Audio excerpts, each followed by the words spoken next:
Can you draw a narrative thread through your long and varied artistic career? That's actually a very good question. Okay. Well, I think something that I've been interested in since I was a child, actually, is trying to create situations where much more happened than you expected to happen. So you have a sort of input, and suddenly things proliferate from that. So, for example, one of my favorite games when I was a kid was to try to make a little railway engine take the longest possible route to the bottom of a sort of spiral of track that I would create by resting the rails on books and adjusting them carefully.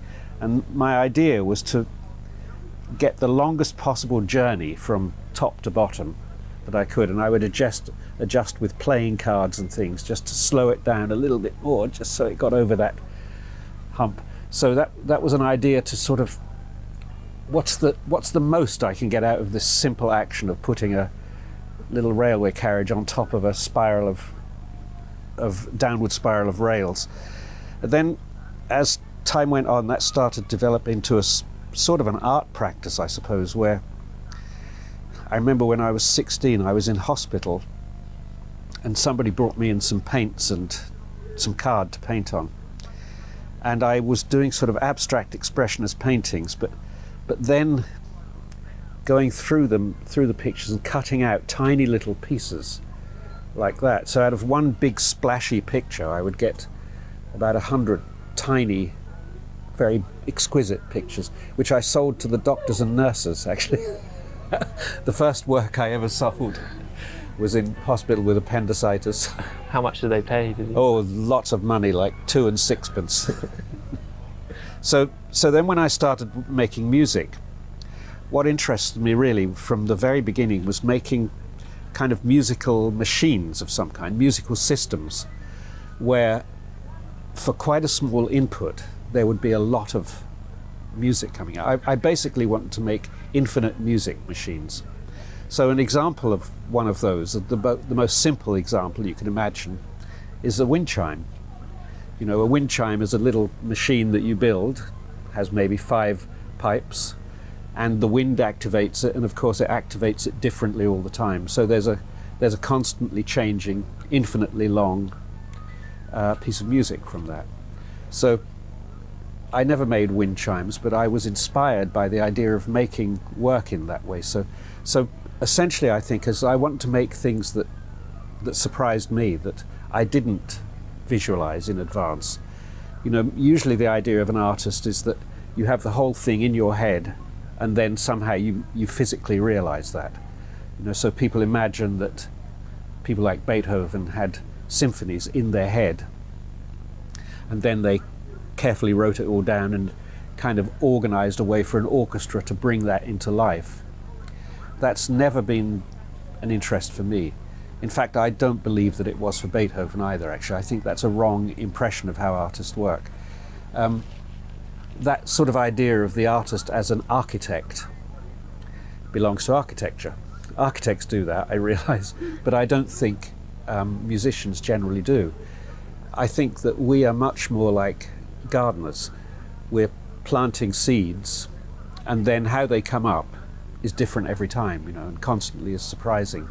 So I moved away from the idea of the artist as architect, meaning as somebody in possession of a completely clear vision of the final work.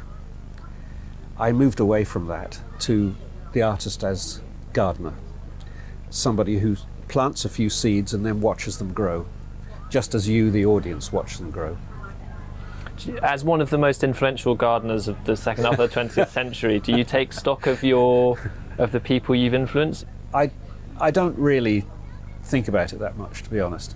I mean, occasionally I hear something and I think, wow, that's really good, it sounds just like me. But on the other hand, I sometimes hear things and I think, wow, that's really good, it doesn't sound anything like me at all. So I'm kind of more interested generally in the things that aren't like what I do.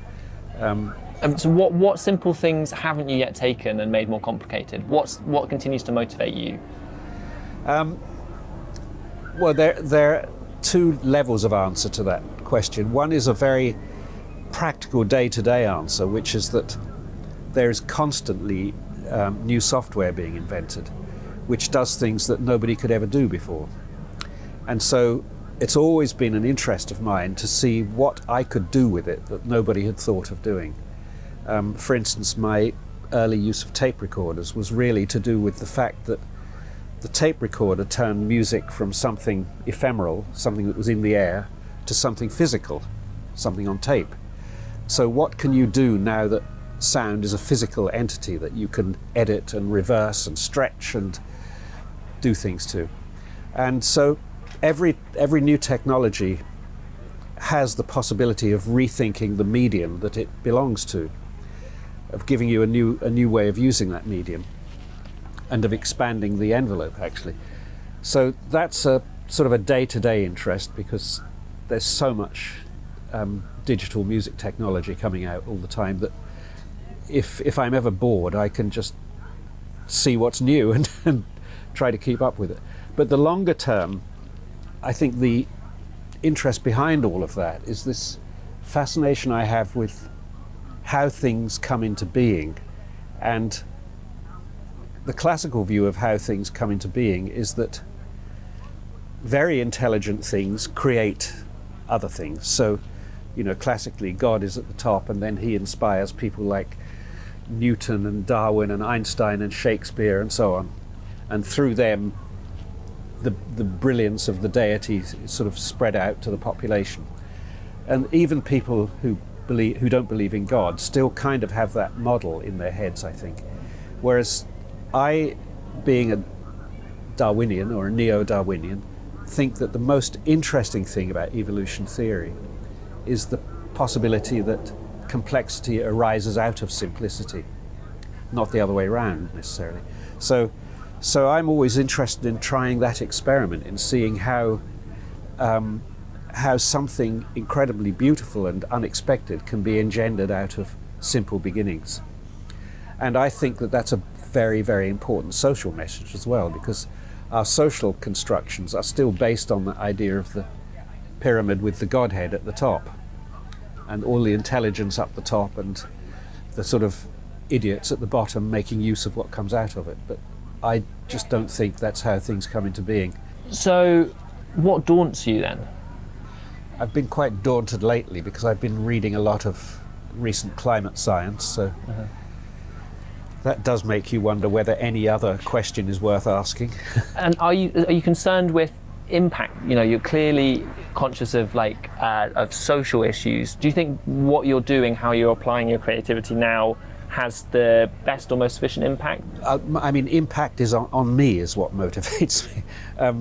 I want to find things out. I want to surprise myself with things. So if that isn't happening, I don't think I'm doing the right thing. On the other hand, now I've become more and more concerned with this issue of how long have we got left on this planet. Impact does become an issue. I suddenly think, for the first time in my life, want to change people's minds. I want to make people put their attention somewhere that it may not be at the moment. So then impact does become an issue. And of course the question is always, do you do that best by just carrying on with what you're good at? Or do you say, sorry, I've got to put that to one side and do this other thing? And many artists have had many different answers to that, on that spectrum of possibilities. Matisse spent the whole of the Second World War quietly painting in his studio, hoping that it would pass and then things would go back to normal and his work would have a place. And he was right, as it happened. But he might not be right if he tried that this time. People stop listening once you stop being an artist and start trying to be something else. Yes, there's that as well. Yes, yeah. Where does your credibility come from? And I think people have every right to question your credibility if you suddenly pop up in an area that you don't apparently have any credentials for. I think I do have some credentials because I've been pursuing this interest for about 30 or 40 years. But I haven't publicly been doing that.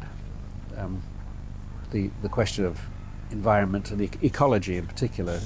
It's sort of in a way, is the subject matter of my work. Again, how things come into being, how systems work. Cybernetics was one of the things I studied as a youngster. So it's a line of thinking that I've been doing for a long while, but it was sort of a private study until recently. For more debates, talks and interviews, subscribe today to the Institute of Art and Ideas at IAI TV.